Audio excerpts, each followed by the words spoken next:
This morning on DC News Now, a man gunned down at a Gold's Gym in Reston. The guy literally targeting somebody else at the gym. What we're learning about the chaos with the suspect now in police custody. And beautiful weather across the DMV. How long till the temperatures climb back into the 90s? Kids going back to school in Frederick County, Maryland. The changes parents need to know about for their child's return to the classroom. Plus, how to handle cyberbullies. Any type of bullying can lead to severe emotional, psychological, and physical effects. What parents can do to help if their kids are being harassed online. And recapping day 2 of the DNC. Hello, Chicago! The most notable names showing support for Vice President Harris. You're watching the station covering all of the DMV. This is DC News Now. Well, good morning and thanks for starting your morning with us here on DC News Now. It is 8 o'clock on a Wednesday. I'm Tanaya Wright. And I'm Corey James. Good morning to you. We'll get to Shanika for the latest on those roads to get you around the DMV. Let's start off with that forecast, though. With the cooler temperatures this morning, a lot cooler than yesterday. And people, if you enjoy it, soak it in because it's going to end shortly. Yeah, it will end as we look ahead towards this weekend and the start of that next work week. We're back to normal this weekend with highs in the upper 80s. Today we're upper 70s. So yes, like Corey just mentioned, get outside and enjoy it. Now it may be a little cool for you out there right now. Some of us are still holding to the 40s and we're seeing that back over towards Woodstock and Cumberland. Elsewhere though, we're gradually starting to we're seeing a lot more 50s on this map right now. And we're holding to low 60s though in DC, Annapolis, upper 60s back over towards Lexington Park, the relatively warmer spot on the map. Satellite and radar showing us those clear skies persisting across the area, and we'll see those clear sun-filled skies sticking around today. So sunny and 70s across the board for your Wednesday. Tomorrow tracking the sunshine, but slightly warmer temperatures, but still with low humidity. But I'll have more details of the rest of that 8-day forecast for the 8 o'clock hour coming up. Shanika's back with the latest on those roadways for this 8 o'clock hour. How's it looking? All right, yeah, top of the 8 o'clock hour, the DMV area. Most of it is looking good, especially on your majors. This is the Capitol Beltway to and across the American Legion Bridge, and that is running very smoothly. So we had a couple of things earlier, and it did hold you back, especially on BW Parkway. Here's another spot. Nothing happened. You're just really slow. This is 395 heading northbound over the 14th Street Bridge. You can just see how crowded it is heading into the district. So definitely give yourself more time, guys. Shanika, thank you. In Virginia, a man opening fire inside a gym in Reston yesterday. One person was killed in that shooting. Police taking a suspect into custody last night. DC News Now's Liberty Simmons live in Reston with more on that arrest. Liberty, good morning. Well, many people and gym goers are relieved that police were able to catch the suspect shortly after 9 p.m. yesterday. But it's at this Gold's Gym behind me where police say that man opened fire in the middle of people working out, and people inside ran for their lives. Fairfax County Police say a person was shot inside the Gold's Gym shortly after 1 p.m. on Tuesday. FCPD says officers, a K-9 and a helicopter were on the scene here in the 13,800 block of Sunrise Valley Road. Police say a suspect shot a man in his upper body. Crews rushed the victim to the hospital with life-threatening injuries. Police say the man died at the hospital.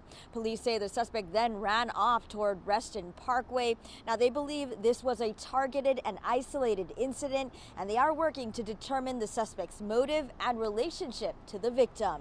Kind of shook. I just moved to the area like 4 months ago, so I am all about safety and being around, safe areas. And this is honestly the safest area I've seen, and to have something like this happen in a gym. I mean, I feel for the victim and their family, and it's just, I'm shocked.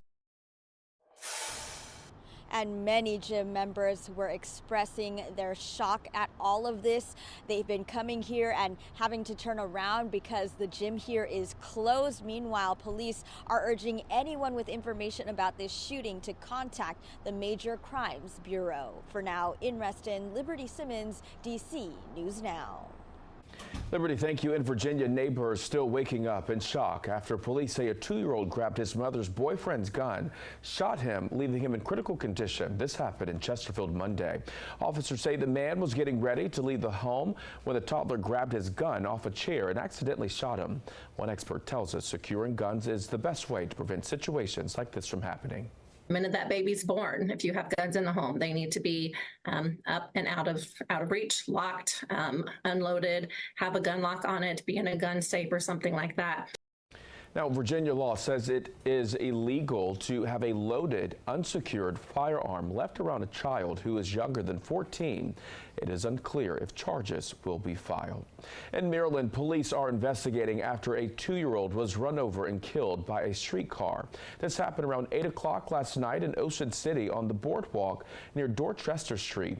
Officials say the boy died at the scene. Authorities say both tram conductors stayed at the scene and are cooperating with police. In Maryland, a woman is dead after Bladensburg police say she was hit and killed near Bladensburg Road and Baltimore Avenue. Officers say she was found lying in the road before midnight. Police shut down a portion of the intersection to investigate. They say the driver left the scene. Right now, a description of the suspect has not been released. And happening in Prince George's County, the search continues for 3 suspects connected to at least 10 armed robberies dating back to July. This surveillance video is linked to 2 August incidents. One across from the shops at Iverson and Temple Hills, the other off Forestville Road in District Heights. Police say the robbers hit convenience stores, gas stations, and fast food restaurants. You can get a closer look at the suspects' photos in the story on our website, dcnewsnow.com. And customers reacting to Giant's new policy allowing small backpacks inside DC stores. Back in May, Giant implemented a bag policy in DC that banned large bags, including backpacks, duffel bags, and suitcases, to curb shoplifting.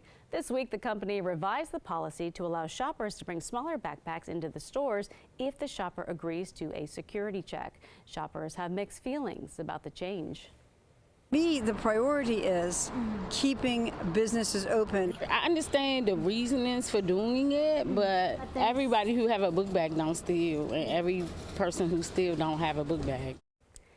Larger duffel bags and suitcases are still banned. Giant says the stores affected include the Shaw, Columbia Heights, H Street, Cathedral Heights, and Van Ness locations. WSSC Water continuing to ask customers in Prince George's County to save their water. The agency warning about water pressure and lead levels dropping near Camp Springs, Maryland. Now, WSSC says this happened while crews were doing some scheduled work along Allentown Road. They finished repairs and are working on refilling the Camp Springs tank with water. You see it here. At this time, a boil water advisory is not in place. However, we are told that could happen if water levels continue to fall.